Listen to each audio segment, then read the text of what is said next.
Assalamualaikum warahmatullahi wabarakatuh. Bismillah walhamdulillah wassalatu wassalamu ala rasulillah Sayyidina Muhammad ibn Abdullah wa ala alihi wa sahbihi wa man walah. La hawla wa la quwata illa billah. Amma ba'du.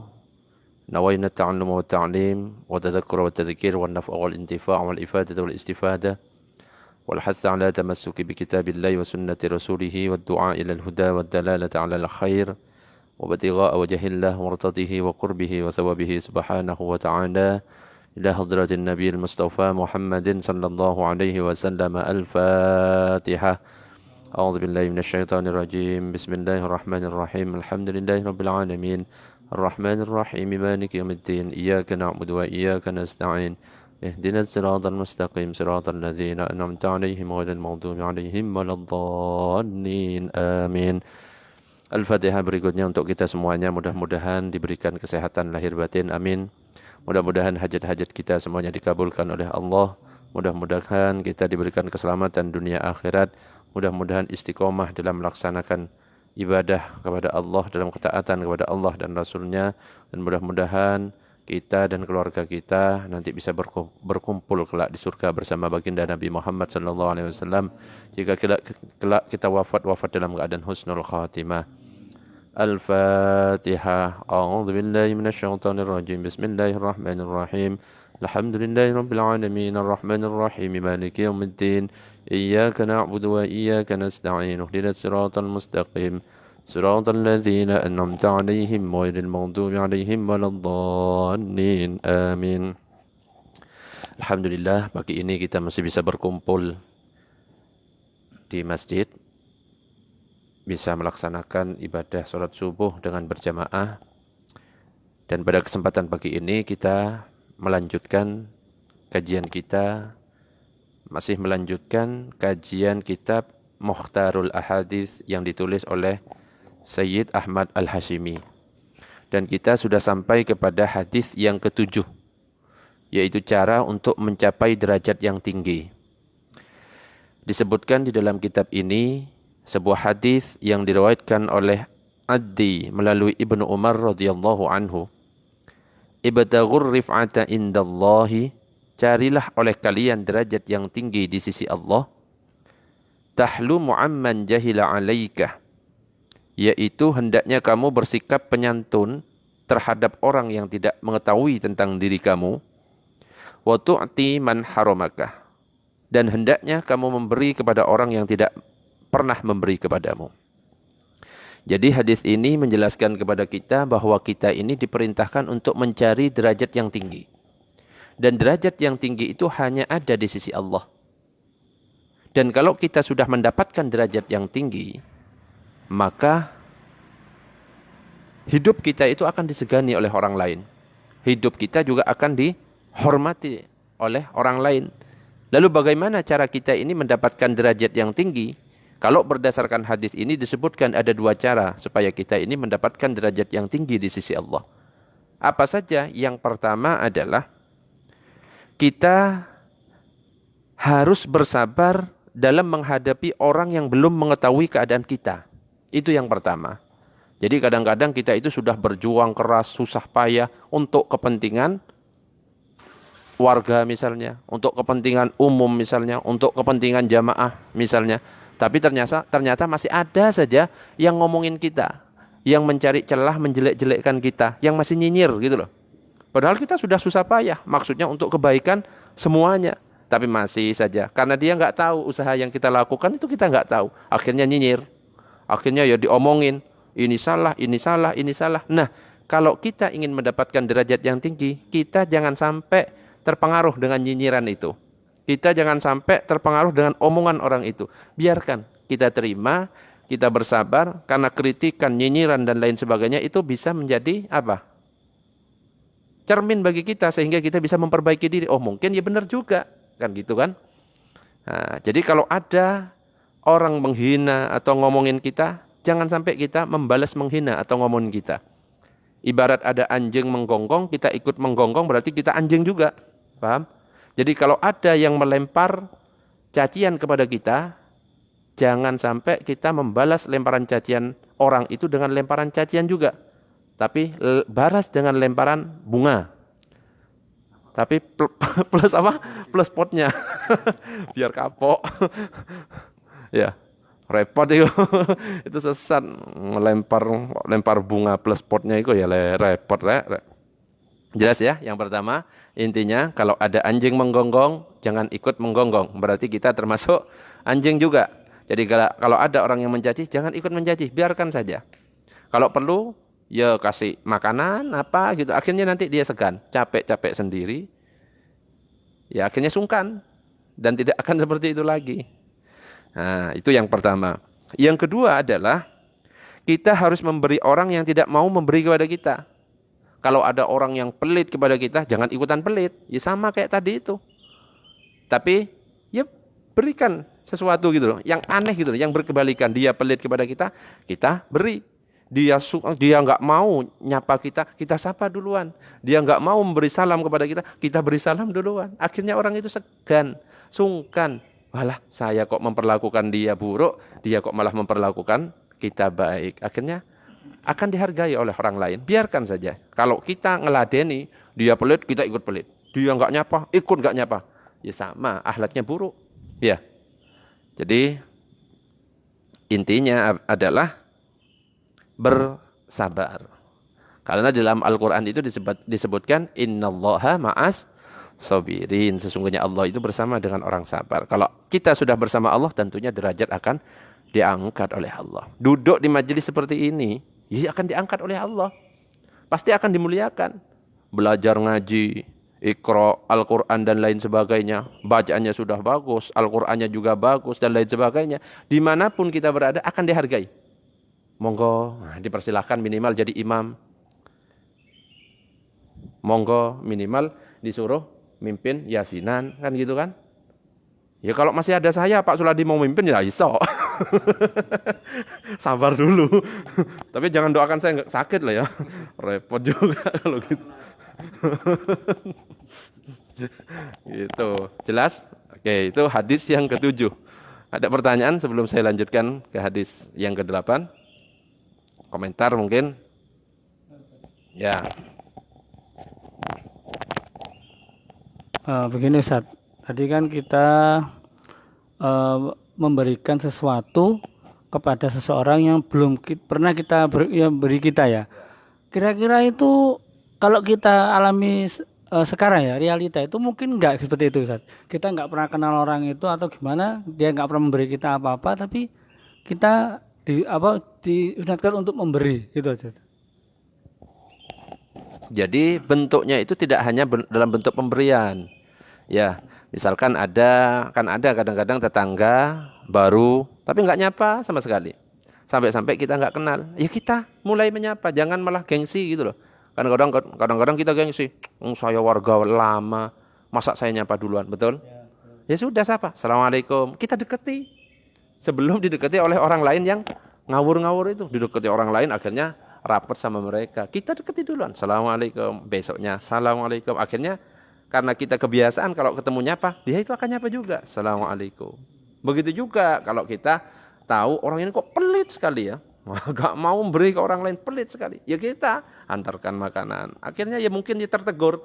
Aduh iya ya, saya kok gak pernah ngasih orang lain, kok malah saya dikasih oleh orang lain. Mungkin ya dapat hidayah dengan kebaikan yang kita lakukan. Ya tirulah apa yang dilakukan oleh Nabi. Ketika Nabi dihina, ya dilempari kotoran dan lain sebagainya. Apa yang dilakukan Nabi? Enggak ngelempar kotoran.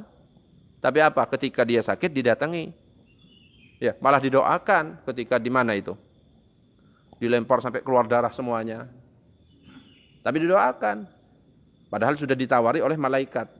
Kalau mau saya lempar gunung ini. Musnah semuanya. Tapi Nabi apa? Jangan. Mungkin nanti akan ada dari anak keturunannya yang menjadi orang yang bertakwa. Karena dia nggak tahu, gitu. Ya, ada lagi pertanyaan atau komentar mungkin sebelum saya lanjutkan. Ada? Jelas? Lanjut. Sekarang hadis yang ke-8, hamba yang dibenci oleh Allah. Disebutkan dalam kitab ini sebuah hadis yang diriwayatkan oleh Ad-Dailami melalui Sayyidah Aisyah, abghadul ibadi ilallahi, hamba yang paling dibenci oleh Allah, man kana thawbahu khairan min amalihi, yaitu orang yang kedua pakaiannya lebih baik daripada amal perbuatannya. Di sini disebut kedua pakaiannya. Maksudnya apa? Maksudnya itu adalah pakaian ketika kerja, mungkin dia itu menjabat, ya, tapi kelakuannya busuk, korupsi, zalim kepada orang lain dan lain sebagainya. Itu yang pertama. Pakaian yang kedua adalah pakaian sehari-harinya. Ya mungkin pakaiannya layaknya ulama, tapi ternyata tidak seperti ulama. Makanya disebutkan dalam hadis ini lanjutannya, antakuna thiyabuhu thiyabal anbiya. Pakaiannya itu ibarat pakaian para nabi. Wa amaluhu amalal jabbarin, tapi amalan yang dia lakukan seperti orang-orang yang angkara murka, yang kotor, yang busuk akhlaknya.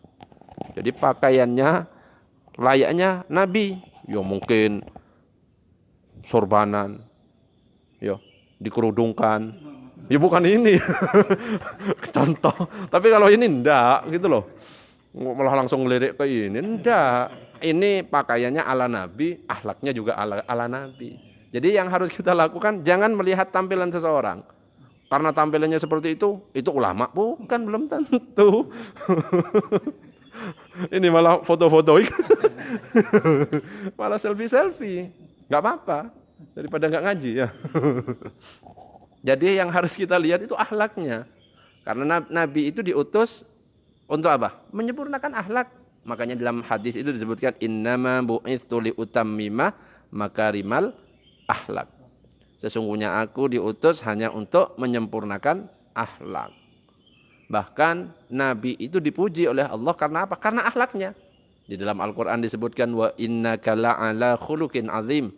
Sesungguhnya engkau Muhammad berada di atas akhlak yang agung. Kok bisa Nabi itu punya akhlak yang agung? Karena yang ngajari langsung Allah.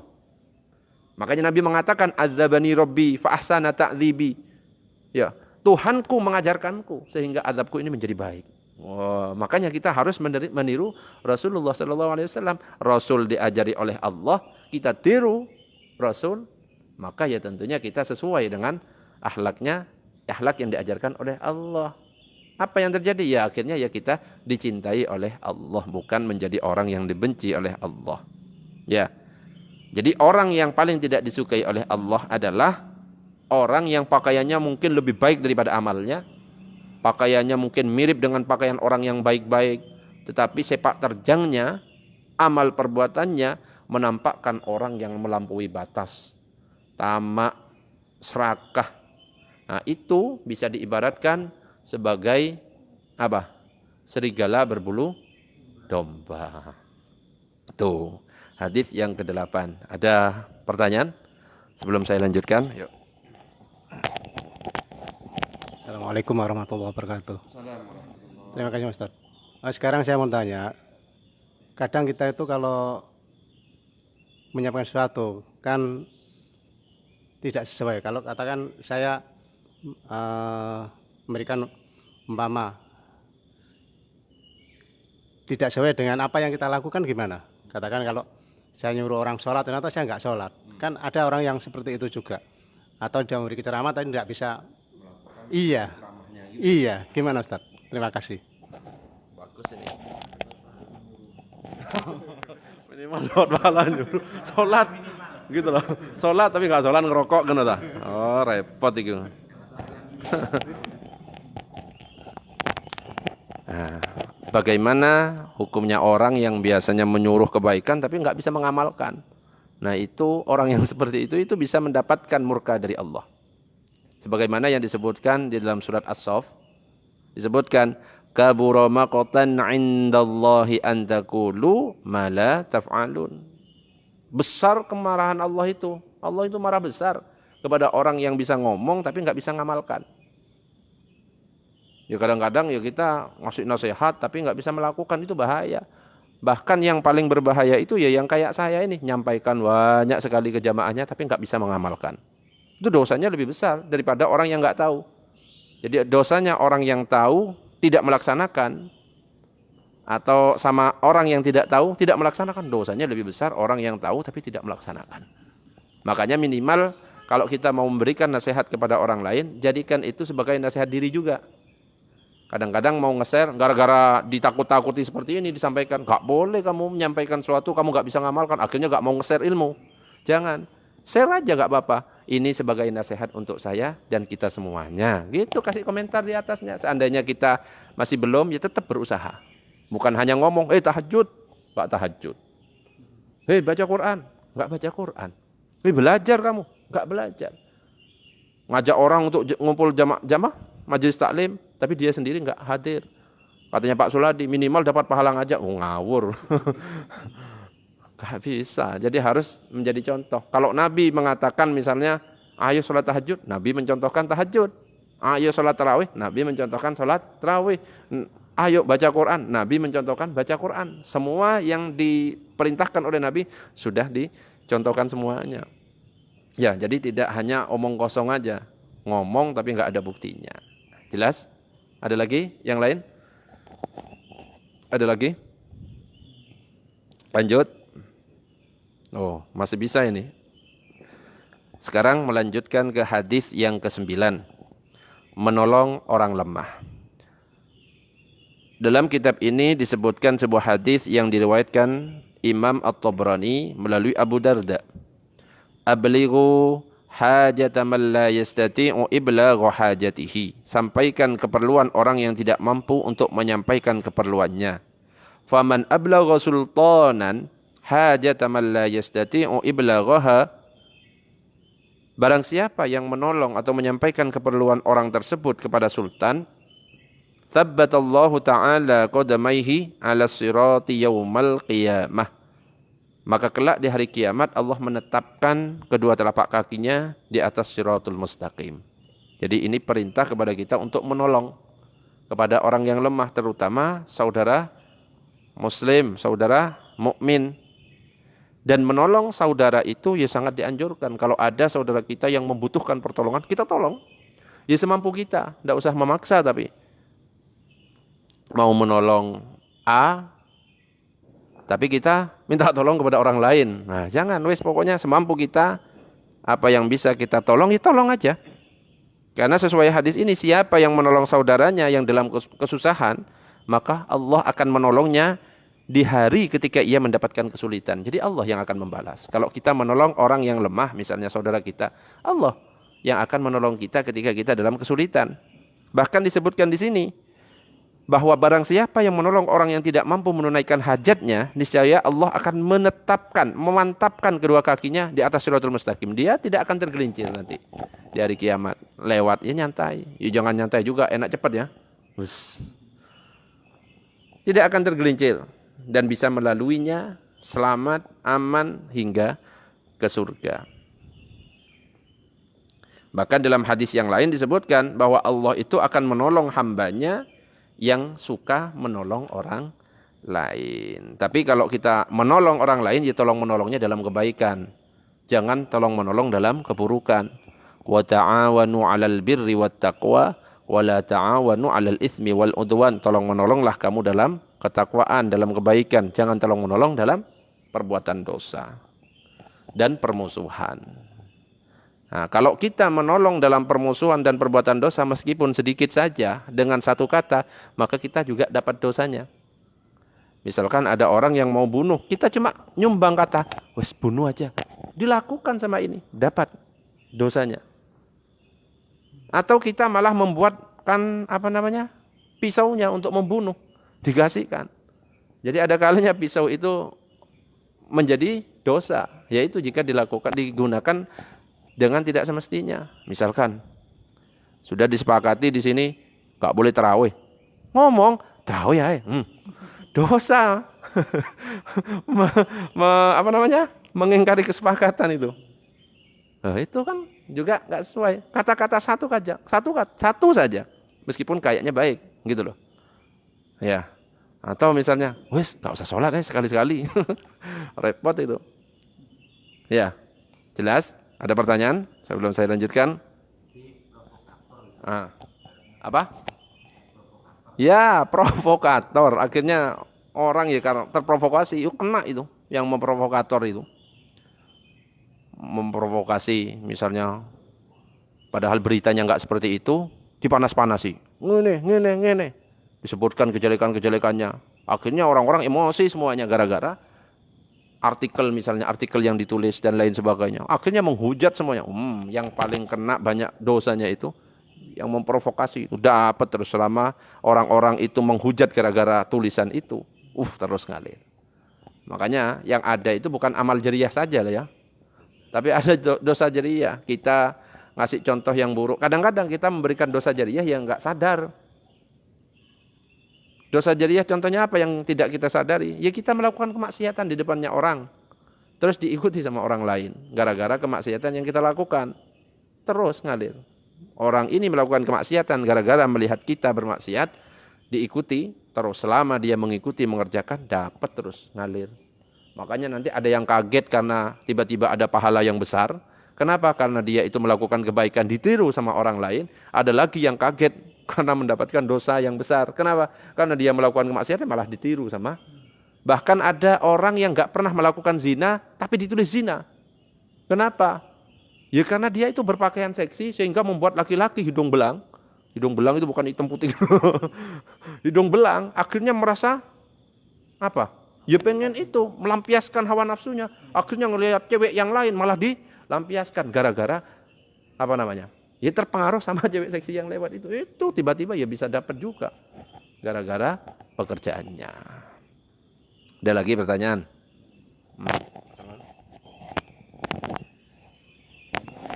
Ini yang soal ini loh, membantu saudara itu. Kita kan pengennya bisa selalu membantu saudara yang kesusahan. Tapi kan kadang nanti yang dibantu itu cerita dengan saudara yang lain. Waktu kesusahan saya dibantu si A mamane. Nah, waktu si saudara yang diceritani tadi juga membutuhkan, datang ke kita mamane. Ternyata kita enggak ada.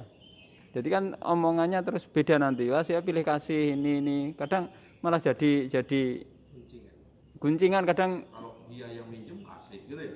Kalau saya yang minjem iya, kadang takut terjadi benturan di antara saudara. Seperti itu gimana untuk menyikapi? Padahal kita di saat itu memang tidak punya, mau utang-utangan kan juga repot juga. Kita mau ngutangi utang juga nanti. Intinya kalau ada yang minta pertolongan, minta bantuan kepada kita, bantu sebisa mungkin. Seandainya kita memang nggak mampu, ya mungkin dia bercerita kepada orang lain, ya katakan, wah kemarin itu pas lagi ada, sekarang sudah nggak ada, gara-gara saya pakai ini itu. Lah dia nggak percaya, urusan dia, gitu loh. Makanya supaya aman nanti waktu membantu orang lain, tapi jangan usah bilang-bilang ya, karena saya adanya ya ini aja. Takut malah ada yang minta bantuan ke saya nggak bisa bantu, nanti jadi omongan. Disampaikan di awal, seperti itu. Ya, wes kalau nanti ternyata ada yang minta bantuan kita nggak mampu, ya sudah bilang, mohon maaf nggak ada. Tapi kalau sudah terkenal, ini minta bantuan, tapi malah ngeyel, malah gini, ya wes tolak aja. Minjem sepeda motor misalnya. Tapi minjemnya 3 hari. Wah berlebihan, minjem sepeda motor kok 3 hari. Iya, kan ada minjem mobil, gak dikembalikan. Wah malah dibuat nge-grab. Lupa malah, ini milik siapa ya? Repot kalau kayak gitu. Ada lagi yang mau dikomentari? Ya.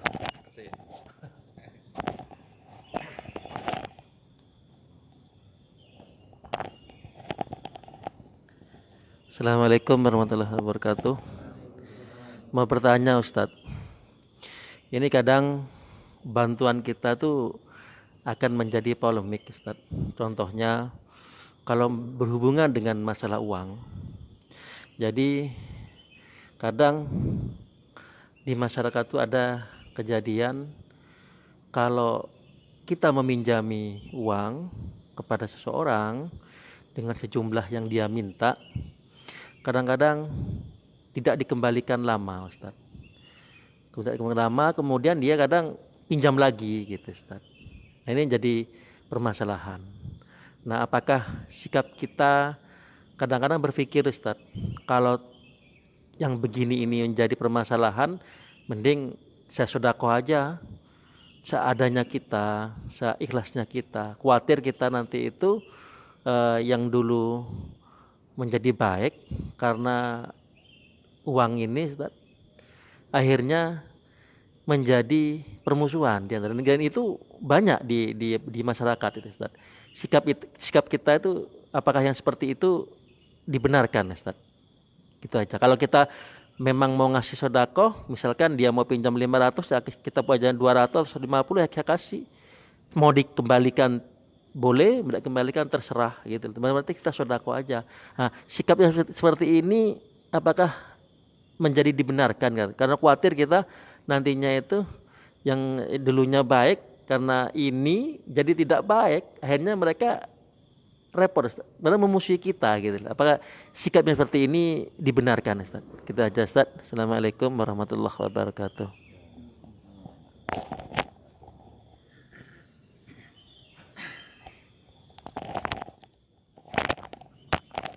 Ya, memang kalau sudah berhubungan dengan uang itu repot ya.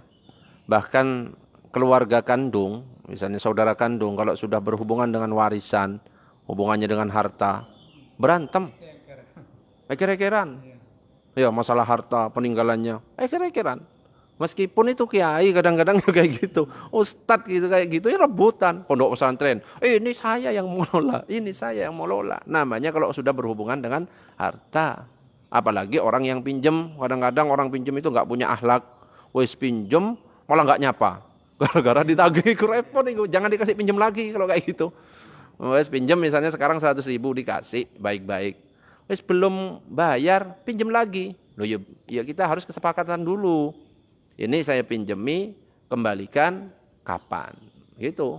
Kecuali memang Pak Ari wes ikhlas, ya wes pakai sesukamu. Nanti kalau mau pinjam lagi setelah kamu mengembalikan gitu. Jadi harus ada kesepakatan. Nanti baru dia mau pinjam, saya beneran. Oh sudah kan kita sudah sesuai kesepakatan. Wis gitu, sesuai kesepakatan mungkin pinjam ke yang lain dulu. Enggak apa-apa untuk jaga-jaga supaya nanti enggak enak, ada rasa enggak enak. Ya karena ya enak menurut dia tapi enggak enak menurut kita kan gitu kan, dipinjemi terus kita ngasih terus dia enggak bayar terus ngilang. Lupa, pura-pura lupa atau gimana gitu kan. Jadi itu repot. Namanya berhubungan dengan uangnya sudah kita jaga supaya tidak terjadi seperti itu. Disampaikan aja jujur. Kemarin kan sudah saya kasih pinjam. Nanti kalau saya kasih pinjam, nanti nggak bayar lagi, nanti malah ada rasa nggak enak di antara kita. Cobalah pinjam ke yang lain. Uang yang saya pinjami kemarin, ya pakai dulu aja, gitu loh. Carilah solusi. Terus pokoknya sampaikan, jangan sampai disembunyi-sembunyikan. Akhirnya nggak enak di diri kita. Ya, mau minjemin apa saja. Kadang-kadang kan kita agak berat kan. Mobil misalnya, dipinjam orang. Kita nggak ngasih ya nggak enak. Nanti diomongin. Ya itu orang yang enaknya gitu. Nggak dikasih, diomongin. Kalau dikasih, dipakai karpet dewe kan gitu kan. Pakai gak dikembalikan. Ya apa kan? Ya hidup di masyarakat ya emang gitu. Harus ada warna-warninya. Ada yang bagian ngeyel, harus. Jangan apa lurus semuanya istiqomah sholat di masjid. Nggak ada penghuni nerakanya nanti. Eman ya kan? Kok eman sih? Ya mudah-mudahan kita nggak ada yang masuk neraka ya. Jadi hidup yang namanya hidup ya gitu. Kadang-kadang di atas, kadang-kadang di bawah. Ada yang di kanan, ada yang di kiri. Ada yang ngeyelan, ada yang orangnya lurus, baik. Ada yang sopan, ada yang bejat. Ya. Allah aja menciptakan manusia itu ada laki-laki, ada perempuan. Bahkan kita ada itu karena perbedaan. Ada Nabi Adam, ada Siti Hawa. Nggak mungkin ada Adam, ada Salman. Nggak mungkin. Adam dan Salman nggak akan ada bapak ibu kita kan. Nah gitu loh. Ya sudah disampaikan secara to the point, sejujur-jujurnya sehingga tidak ada rasa nggak enak di belakangnya. Kan gini mas, ya gini. Jadi wes pinjam ke yang lain dulu daripada ada rasa nggak enak di antara kita nanti. Karena ini hubungannya dengan uang. Ya itu orangnya pasti nggak enak wes ngomong gitu. Tapi harus dikatakan nggak enak di awal daripada nggak enak di belakang gitu kan. Nah, jadi orang sudah dikatakan gitu, sudah ada penolakan, ada rasa malu untuk pinjam lagi. Kok tiap hari pinjam sepeda motor tiap hari. Ya, bahkan kita mau pakai tak pinjam sebentar aja. Nah itu harus ada penolakan. Ya minimal ya sebagai apa? Apa namanya? Bahwa ya nggak seenaknya gitu loh. Ada rasa sungkan nanti kalau ada pernah ditolak itu ada rasa sungkan. Meskipun pembelajaran. Kok pinjam terus kamu gitu loh. Nah, iya. Jadi pembelajaran buat dia sehingga agak sungkan mau pinjam lagi. Wah, meskipun pada waktu nolak itu ya diomongin. Biasanya orang itu memang gitu. Kalau melakukan kebaikan lupa. Satu kali melakukan keburukan diomongin. Ya, orang ya memang modelnya orangnya kayak gitu. Wes, nggak usah heran wes kayak gitu. Kita saja susah payah nyiapkan gini untuk gini untuk gini untuk gini. Wes kayaknya sebaik mungkin kan sudah dirapatkan. Masih ada aja orang yang ngomongnya yang nggak enak gitu loh. Wes sudah nggak masalah, namanya hidup. Dan itu ya harus memang kayak gitu. Jangan sampai pas lurus semuanya mendukung semuanya. Ayo kita buat ini. Ya, wah ke api. Kayak nggak berwarna. Jadi harus ada yang berbeda. Tapi kalau memang nggak berbeda ya nggak usah berbeda-bedakan, nyari perhatian itu ya. Repot juga kalau kayak gitu. Oke, jelas ya. Sudah langitnya sudah tambah cerah ini, dari hitam menjadi cerah. Ini pertanda waktunya sudah habis. Kita tutup dengan doa kafaratul majlis. Subhanakallahumma wa bihamdika asyhadu an la ilaha illa anta astaghfiruka wa atubu ilaik. Biar lebih afdol akan diiringi sholawat. Ya, Pak Salman sholawat kita pulang. Ya jangan, ya ikutilah bentar ya. Biar lebih afdol. Apa gunanya pakai kerudung gini ya? Biar lebih afdol ya, Pak Salman. Lihum satun udfi biha harol wabai hatimah al-mustafa wal muqtada wabnahuma wal fatimah. Akhir kalam, wabillahi taufiq wal hidayah. Wassalamualaikum warahmatullahi wabarakatuh.